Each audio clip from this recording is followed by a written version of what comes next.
Nou, ik ben hier in Stein en ik ga op bezoek met Limburgse Fly bij meneer Soeleman. En meneer Soeleman die woont sinds 2016 in Nederland. En ik ga eens kijken hoe het met hem gaat. Wat leuk u te ontmoeten. Ja. Hi, Emiel. Hallo. Hoi. Emiel, en hoe heet jij? Ah, wat leuk. Nou ja, ontzettend leuk dat we hier te gast mogen zijn. Ik heb natuurlijk een fly meegenomen. Ik zet hem er maar eens even bij. Misschien kunnen we lekker aansnijden. Ik ben Salih Ibrahim Soeleman.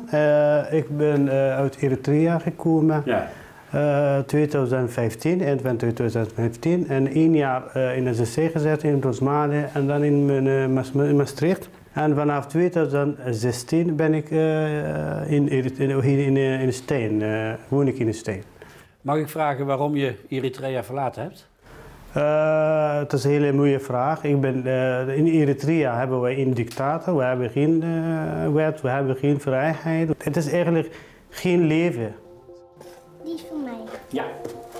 Maar ondertussen heb je nu in Nederland wel een baan. Ja, ik ben heel erg blij. Ik ben ook trots bij Envida, dat ik werk bij Envida in locatie Koppelhof.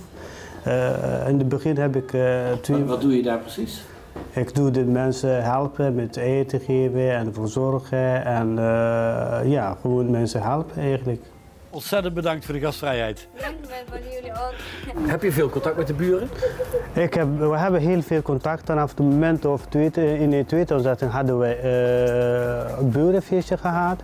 En vanaf die moment hebben we heel fijne contact. En zij zijn hele aardige boeren zijn. De buurt heeft jou ook goed opgevangen? Ja, een hele mooie boeren hebben we. Ja.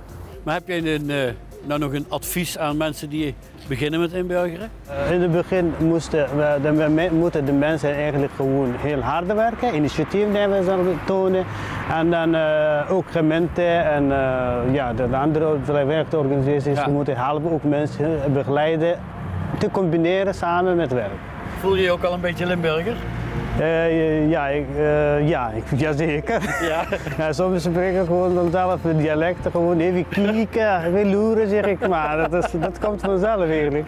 En ik wens je heel veel sterkte met het verder verlimburgeren hier. Ontzettend bedankt.